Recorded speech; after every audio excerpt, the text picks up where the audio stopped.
Bonjour,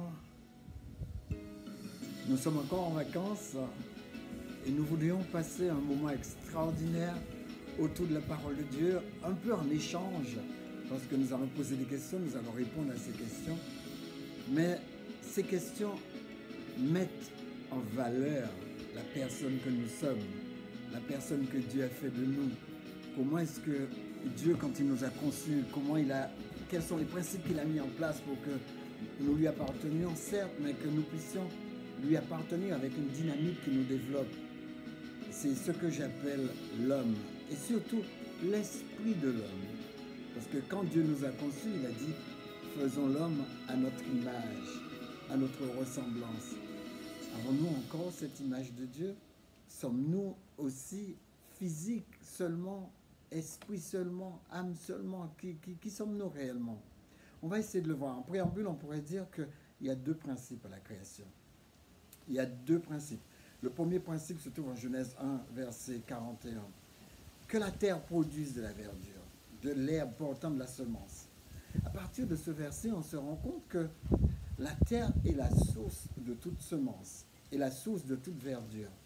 Ce qui fait que quand Dieu parle à cet élément qu'est la terre, il induit par conséquent que la terre va produire certaines choses qui lui appartiennent, qui lui est, comment dirais-je, qui a une certaine appartenance, une certaine filiation. La terre produit l'arbre, il produit tout ce qu'on peut trouver sur la terre. Les animaux qui sont produits aussi par la terre, parce que Dieu va quand même former les animaux avant d'insuffler la vie aux animaux. Mais c'est pareil pour l'homme. Dieu va produire l'homme, il va prendre la terre et puis la glaise, il va façonner l'homme. Et en construisant l'homme, il va dire qu'il y a une certaine appartenance. Nous appartenons aussi à la terre. La terre, c'est notre mère. D'ailleurs, le mot terre, c'est Adama, et Adama va donner l'homme, l'être humain. L'être humain, qu'il soit mâle ou femelle, il va donner l'être humain qu'on appelle Adam. Je vous ai déjà expliqué que Adam n'est pas un nom, mais plutôt un nom commun. Un nom commun, il signifie être humain. On l'a traduit l'homme dans le sens absolu du terme. C'est-à-dire pas dans le sens de dénombrer quelqu'un, mais de dénombrer une race, de dénombrer ceux qui marchent debout. D'accord? Un être humain. Un être humain, pour les dissocier, Adam dissocie l'être humain de l'animal. Parce que l'être humain commence avec le mot Aleph, Adam, Aleph, qu'il soit mâle ou femelle, il commence avec son nom Aleph. Et Aleph, c'est la personne même de Dieu. Donc, à l'intérieur de ce Adam, on trouve que nous commençons avec la première lettre qui qualifie Dieu. Donc, nous sommes Adam. Et le Dam, c'est le sang. C'est le sang de ces deux personnes qui, mis ensemble, ont pu nous procréer. Donc, ce qui fait que nous faisons partie intégrante de Dieu, puisque la partie de Dieu Aleph, la partie de Dieu est contenue dans son souffle. Donc, nous sommes produits de la terre, certes, mais pas seulement. Nous sommes aussi produits de Dieu, puisque nous avons le souffle de Dieu. Nous avons l'éternité de Dieu. Nous avons ça qui nous est insufflé. Et le jour où Dieu enlève ce souffle, il enlève cette éternité. D'accord? Même si la Bible nous dit que si nous lui sommes fidèles, il va nous le redonner à la fin du monde. Il va nous le redonner quand il reviendra rétablir toutes choses. Alors on voit bien que la terre produit pas seulement la verdure, mais elle produit aussi l'être humain que nous sommes. C'est la raison pour laquelle, lorsque nous décédons, comme les arbres, quand ils décèdent, quand l'arbre est mort, l'arbre retourne à la terre, elle retourne à la poussière. Nous aussi, quand nous sommes morts, nous retournons à la terre sous forme de poussière. Donc nous pourrissons pareil et nous retournons à la terre. Donc la terre nous produit, mais la terre sait qu'elle va nous récupérer. Elle va nous récupérer, puisque ceux qui viennent de la terre retournent à la terre. D'accord? Alors, Dieu le dit aussi dans Genèse, il dit que les luminaires paraissent dans le ciel, etc. Donc, les luminaires sont dans les cieux, et tout ce qui concerne les cieux a à voir avec ces luminaires qui s'en détachent et qui sont créés là-haut, qui sont créés, parce que Dieu dit qu'il y ait des étoiles, et il y a des étoiles, et c'est dans la nuée qu'il y a des étoiles. Donc, à cette distanciation appartient les étoiles, et les étoiles restent là où ils sont. Alors, deuxième principe, en deuxième principe, ce premier principe, excusez-moi, on le retrouve aussi au niveau des eaux, quand Dieu dit que les eaux produisent des animaux vivants, et ces animaux appartiennent aux eaux, et quand ces animaux meurent, eh bien, ils retournent dans les eaux, ils meurent, et puis ils restent là, c'est là qu'ils pourrissent, c'est là qu'ils sont détruits. Ceux qui viennent des eaux retournent aux eaux, d'accord? Donc, à la mort de la production, eh bien, elle retournera toujours vers l'élément d'où elle a été tirée. Donc, à la fin de votre vie, vous retournerez vers l'élément d'où vous avez été tiré. Mais est-ce que c'est tout? Parce que toute production venant d'un élément s'attache à cet élément et se nourrit de cet élément. C'est le deuxième principe. Premier principe, toute production qui vient d'un élément retourne à l'élément. Deuxième principe, toute production venant d'un élément doit s'attacher et se nourrir de là où elle vient. On s'attache à la source d'où on vient. Nous, on vient de la terre, on s'attache à la terre et la terre nous nourrit. C'est comme ça que ça se passe. Et c'est pareil pour tout. Le poisson qui naît de la mer, qui vient de la mer, eh bien, il va se nourrir de ce qu'il y a dans la mer. Ça c'est les principes fondamentaux. Nous, on se nourrit de la terre parce qu'on vient de la terre. Mais vous verrez tout à l'heure qu'on ne vient pas que de la terre. D'accord? On va voir. La Bible nous dit que nous venons aussi de Dieu, faisons l'homme à notre image. Nous venons aussi de Dieu parce que Dieu va, lui, nous insuffler la vie. Et nous n'allons pas seulement nous nourrir de la terre, nous allons nous nourrir de celui qui nous a donné le souffle de vie. Parce que la Bible dit, Dieu est esprit et il faut que ceux qui l'adorent en esprit et en vérité. Donc l'homme a un esprit en lui. Et cet esprit ne peut se nourrir de la terre. Vous avez compris? Moi, je vais nourrir mon physique de la terre, mais je ne peux pas nourrir mon esprit de la terre. Oui, ça ne marche pas. La terre n'est pas un fondement en spirituel. Je veux dire, n'est pas une entité spirituelle qui puisse nourrir ma spiritualité. Non. Ma spiritualité est nourrie par ce Dieu qui m'a donné le souffle. L'origine du souffle que j'ai, c'est Dieu. Même si j'ai comme origine la terre, j'ai une deuxième origine, d'origine divine. Je suis d'origine divine.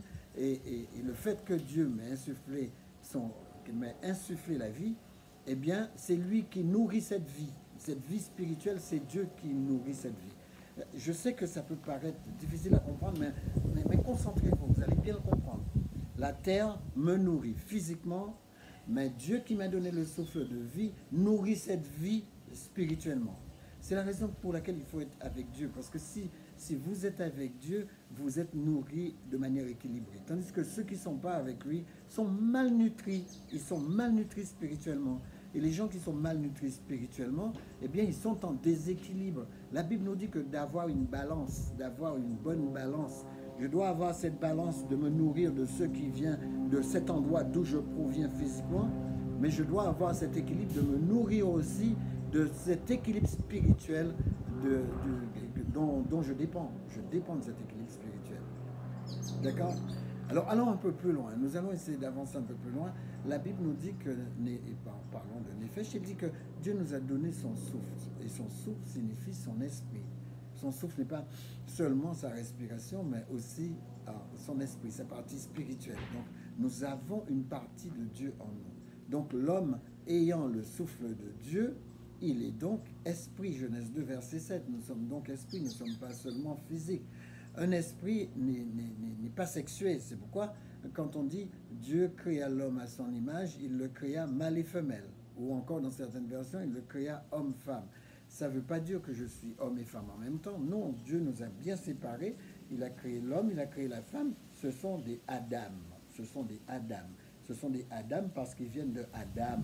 D'accord? Et ils ont cette partie de Dieu qui est Aleph, qui est la première lettre hébraïque, qui représente Dieu, qui représente le premier, le plus grand, celui qui est au-dessus de nous.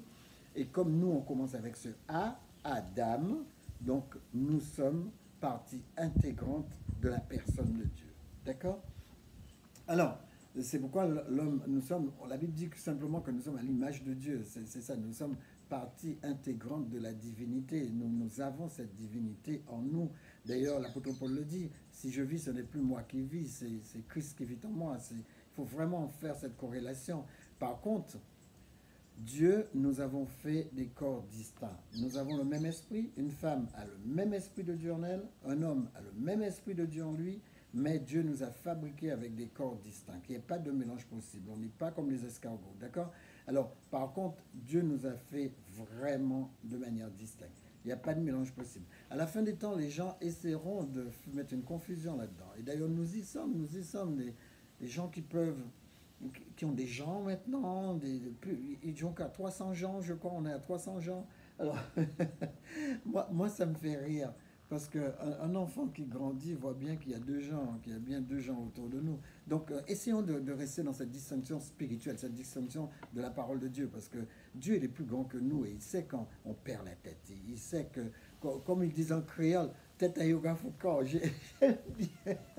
J'aime bien cette expression créole. Il y a une dame qui me le répète tout le temps. Et puis, elle me fait bien rire avec ça. Parce que quand on dit tête à yoga foucault, ça veut dire que ma tête, je sais pas moi, si je traduis en français, ma tête fiche le corps. C'est-à-dire que, je, en fin de compte, je deviens insensé. Je perds le sens. Je deviens confus. Et c'est ce que Dieu ne veut pas. Dieu veut que ma tête reste là. J'aime bien les images du créole. Et Dieu dit, faisons l'homme à notre image.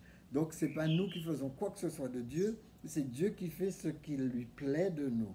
Alors, à quelle entité parle-t-il pour créer l'homme?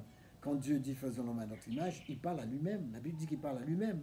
Que certains les traitent du Père, Fils, Saint-Esprit, il parle à lui-même. Dieu est Dieu et Dieu est un.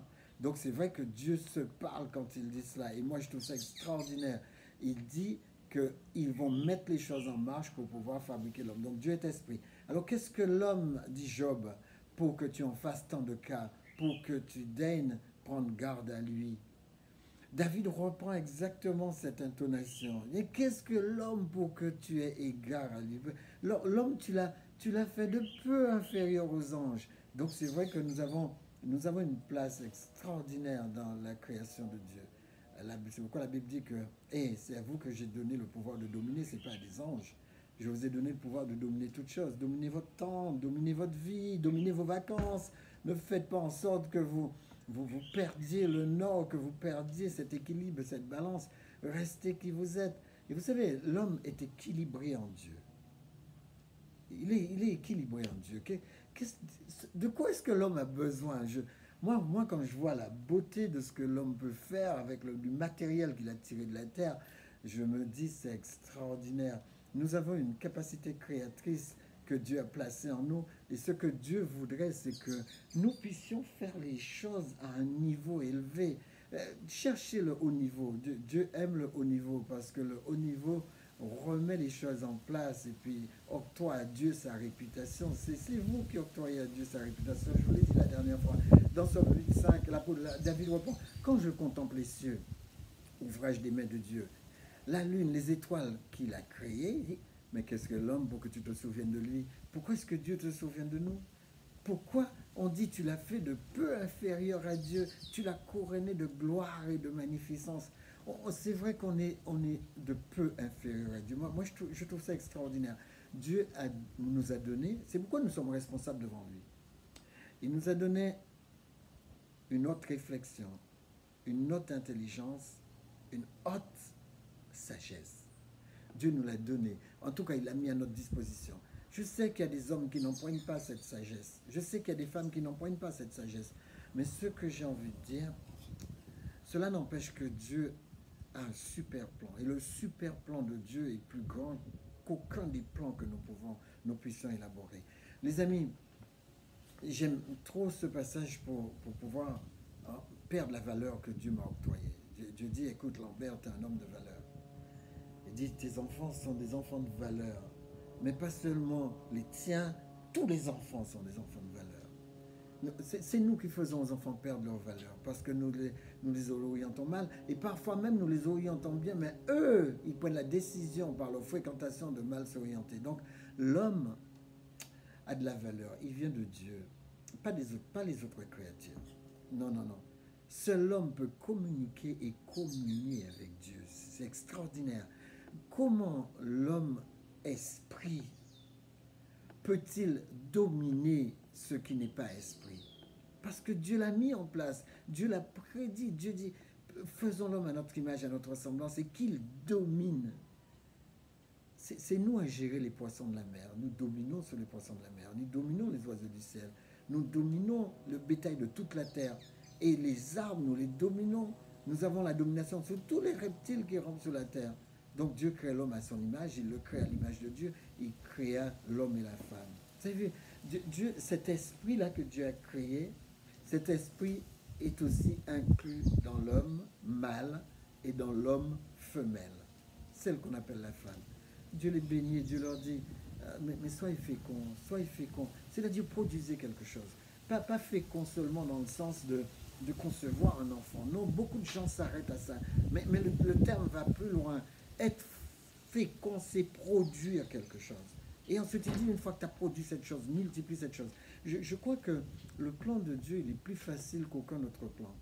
Nous, dans le plan des hommes, on doit aller à l'école, c'est très bien, c'est très très bien. On doit aller à l'école, on doit avoir un diplôme, ensuite on doit se tourner vers un travail. Mais le plan de Dieu est plus vaste que ça. Il explique que quand Dieu nous a créés, Dieu a inclus en nous cette fécondité. C'est-à-dire que je peux rester là et créer des choses. Hier, je discutais avec un frère, vraiment, je pourrais dire un frère parce qu'il est extraordinaire cet homme. Quand il me raconte sa vie et quand il me raconte sa vision de Dieu, je dis, ah ça c'est mon frère. Et il m'expliquait comment il n'avait pas de travail, mais il s'est simplement imaginé, je vais entrer dans la construction et je vais faire quelque chose de particulier. Et avec sa particularité, il a vécu toute sa vie avec ce qu'il a sorti de lui-même. On lui a pas donné un travail, on a utilisé la créativité qu'il a sortie de lui. Et moi, j'ai trouvé ça extraordinaire ce qu'il était capable de faire, toutes les différentes choses qu'il a mis en place. Il m'a dit, j'ai vécu toute ma vie comme ça. Et même mes frères avec qui j'ai travaillé, eh bien, mes frères ont trouvé que c'était extraordinaire, ma manière de construire un mur, ma manière de... Il ne faisait pas les choses comme tout le monde, et tout le monde trouvait ça extraordinaire, et tout le monde avait besoin de lui. C'est pourquoi je vous dis, ne soyez pas général, soyez particulier, soyez créatif. Soyez créatif. Parce que Dieu nous dit, il nous a bénis, il a mis sa créativité en nous. Il a dit, multipliez cette créativité, remplissez la terre, mettez ça devant les gens pour que les gens le voient. Et vous allez assujettir, c'est-à-dire vous allez vaincre, vous allez construire une victoire, vous allez jamais être vaincu. Et même quand on va vous virer d'un emploi, on vous aura pas... On aura perdu, ils auront perdu votre créativité. Et quand ils vont vous virer de là, mais c'est pas fini. Moi c'est pareil. Moi, j'ai toute ma créativité en moi. Je sais que quel que soit l'endroit où les gens vont me propulser, ils vont me dire, écoute Lambert, on va te fermer la bouche là, on va te prendre, on va te virer d'ici. Même quand ils m'auront viré, ils ne pourront pas enlever ma capacité à faire cette production que moi j'ai créée. Les amis, les gens même quand ils se débarrassent de vous, ça doit être une perte. Mais quand les gens se débarrassent de vous et que c'est un gain pour eux, ça signifie que vous perdez la domination. Donc vous devez assujettir toutes choses et de cette manière, vous allez dominer tout ce qu'il y a autour de vous. Ce sont des gens que les hommes recherchent. Ils recherchent des personnes capables de dominer ce qui est autour d'eux. Alors l'Éternel forma l'homme, donc je disais, et il a mis dans l'homme cette capacité à dominer des choses. D'ailleurs, la Bible nous dit, quand Dieu a endormi l'homme, quand il a fabriqué le corps de l'homme, vraiment, il a endormi l'homme. Et le corps de la femme, excusez-moi. Quand il a façonné le corps de la femme, il a endormi l'homme. Probablement, je ne sais pas pourquoi, je me suis toujours dit, mais pourquoi Dieu a endormi l'homme pour que l'homme ne voit pas ce qu'il est en train de faire. Il a endormi l'homme, il a pris un côté de l'homme, il a fabriqué la femme. Et il l'a emmené vers l'homme. Je me suis toujours dit, mais oh là là, mais si j'étais à la place d'Adam, j'aurais aimé voir comment Dieu faisait. Comment est-ce qu'il a fabriqué la femme. Et après, je me suis dit, après le péché, la manière dont nous sommes tordus, si nous avions vu comment Dieu savait créer les femmes, on en aurait fabriqué plein, pas vrai? Surtout nous les hommes, là, on aurait fabriqué plein de femmes. Donc Dieu nous a donné un corps physique, mais il nous a donné aussi cette partie spirituelle qu'il a placée en nous. Alors, voilà la question pertinente. L'homme manage ce qui est visible. Parce qu'il vient de la terre, il a été produit de la terre, il va manager le jardin, il va manager sa vie, il va manager les animaux qui sont autour de lui, il va en assumer la gestion. Mais ce qui est extraordinaire, c'est que l'apôtre Paul nous dit que comme nous venons aussi de l'invisible, comme nous sommes attachés à l'invisible, comme nous appartenons à l'invisible, l'apôtre Paul nous dit qu'avec ce côté invisible, nous pouvons aussi manager l'invisible. Écoutez comment l'apôtre Paul dit ça. 2 Corinthiens 4, versets 17 et 18. Car nos légères afflictions du moment présent produisent pour nous, au-delà de toute mesure, un poids éternel de gloire. Vous avez vu? C'est-à-dire que les amis, quel que soit ce que vous traversez comme difficulté, ça crée un poids éternel de gloire. C'est-à-dire ça ajoute de la gloire à votre réputation. Ça ajoute de la valeur à ce que vous êtes. C'est une valeur ajoutée. Il dit, parce que nous regardons, écoutez bien, nous, les êtres humains qui appartenons à Dieu, nous regardons non point aux choses que nous voyons avec nos yeux, parce que pour nous, nous savons manager ça déjà, mais à celles qui sont invisibles. Car les choses visibles sont passagères et les invisibles sont éternelles. Les amis, vous avez la capacité, quand vous vous mettez à genoux, de changer les choses. Vous avez la capacité par la foi que vous ne voyez pas, vous ne voyez pas votre foi, mais la Bible nous dit en Matthieu 9, 29, il sera fait selon votre foi. C'est-à-dire que regardez votre vie. Est-ce que vous allez dans le mur ou est-ce que vous construisez quelque chose d'immense, quelque chose de valeur? Les amis, c'est avec votre spiritualité que vous avancez sur cette route-là. Votre projet doit inclure votre spiritualité. La spiritualité va vous aider à aller beaucoup plus vite. Vous n'avez jamais expérimenté le fait que Dieu ouvre des portes. Dieu ouvre des portes. Vous n'êtes pas n'importe qui. Dieu fait en sorte que les choses s'aplanissent là où vous voyez des montagnes. Les amis, vous êtes capable de contrôler avec les éléments spirituels que Dieu vous a donnés, le monde spirituel. Vous savez que vous pouvez faire bouger les anges. Hébreux 1, verset 14. Ne savez-vous pas que les anges sont des esprits qui sont mis à votre service? Mais n'en êtes-vous pas digne? Utilisez les anges sont mis à votre service. Ils sont là pour développer des choses avec vous et pour vous. Les amis, c'est extraordinaire. À travers Dieu, l'homme domine ce qui est spirituel. La Bible nous dit que nous avons reçu le pouvoir, Luc 10, verset 17, le pouvoir de chasser les démons, de fermer la bouche de Lucifer. Nous sommes capables de lui dire silence. Nous sommes capables de lui dire éloigne-toi. Nous sommes capables de lui dire on ne te lâche pas d'un iota. À travers Dieu. Vous savez, si l'homme connaissait sa puissance, si l'homme connaissait sa valeur, si l'homme connaissait sa grandeur, au lieu de jouer, comme je vois, je suis en Guadeloupe, je ne sais pas comment ça se passe en Martinique, sur la radio, sur la télé, ils font de la publicité pour des sorciers, ils font de la publicité pour des quimboiseurs, ils font de la publicité. Les amis, courez vers Dieu pour régler vos problèmes. Je pourrais dire ça à la Guadeloupe, à la Martinique, mais dans quoi est-ce que vous vous embarquez? Vous mettez le doigt dans des trucs démoniaques, mais c'est quoi cette histoire? Sachez que ça ne va pas loin. Un enfant de Dieu est intouchable quand il s'agit de ces choses. Intouchable. Moi, je trouve que là où j'ai autant de sécurité, pourquoi est-ce que certaines personnes ne cherchent pas la sécurité? Quand vous rentrez sous la protection démoniaque, eh bien, cette protection peut faire de vous après ce qu'elle veut. Alors que quand vous êtes sous la protection de Dieu, rien ne peut vous barrer la route. À travers Dieu, vous dominez tout cela. Une personne qui prie, 1 Thessaloniciens 5, 17, c'est pourquoi l'apôtre Paul dit, priez sans cesse. Une personne qui prie est inarrêtable. Oh là là.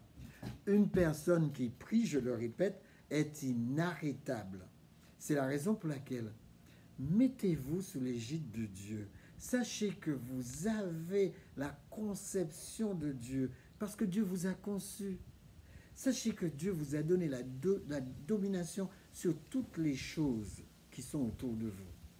Et que si vous ne l'utilisez pas, eh bien vous perdez beaucoup. Parce qu'une personne qui les utilise se valorise et valorise sur quoi? La réputation de Dieu.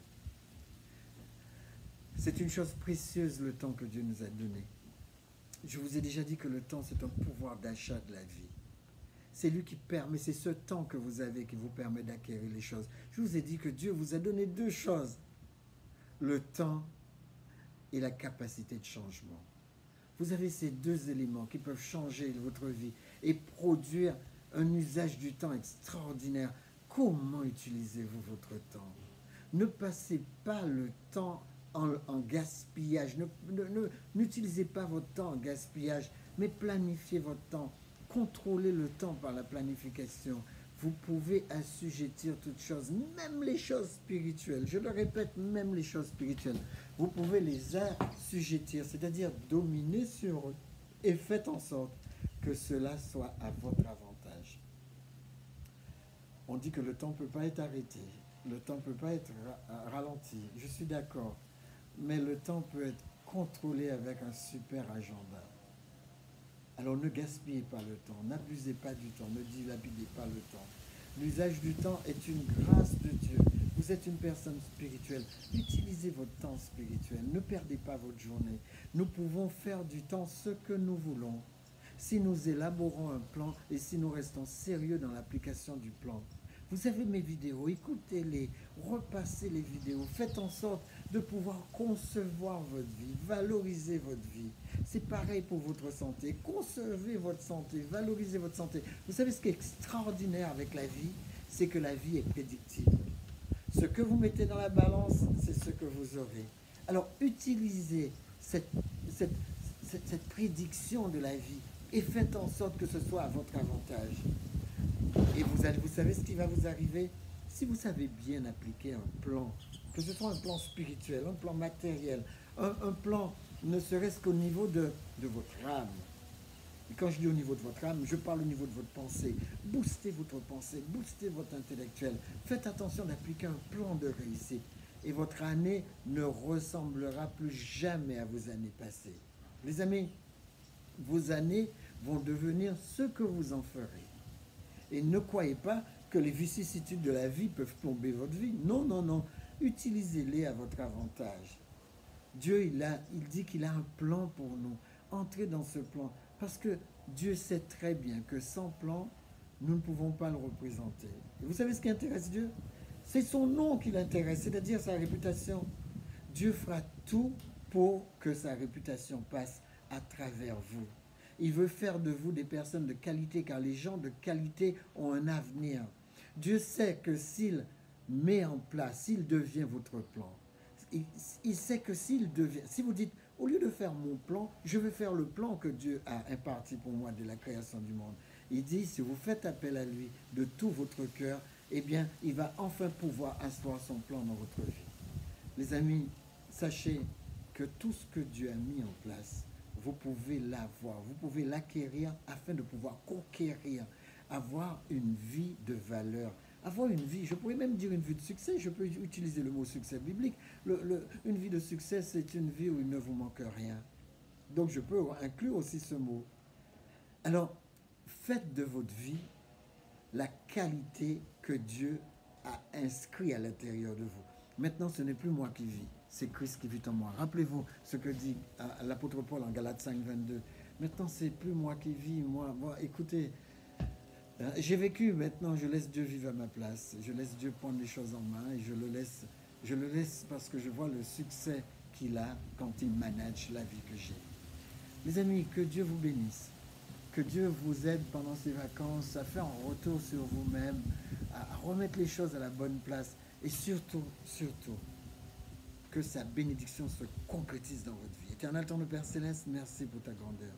Merci de ce que toi, tu nous as appelés pour être construits et te représenter. Merci de mettre dans notre cœur la place que chaque chose doit avoir, afin que nous ayons un bon équilibre, une bonne balance, parce que toi, tu aimes la balance juste. Merci pour ta présence dans la vie de chaque personne qui écoute cette vidéo. Au nom de Jésus, pour ta gloire. Amen. Bonne fin de vacances à tous ceux qui terminent leurs vacances. Bonne continuation à ceux qui continuent leurs vacances. Moi, je continue mes vacances. On se retrouve la semaine prochaine. Que Dieu vous garde dans ses bras et que sa protection soit sur vous. Et surtout, battez-vous pour rester en bonne santé spirituelle, bonne santé matérielle, mais aussi bonne santé intellectuelle, bonne santé physique. Que tout cela soit une bonne santé pour vous, au nom de Jésus. Amen. À la semaine prochaine.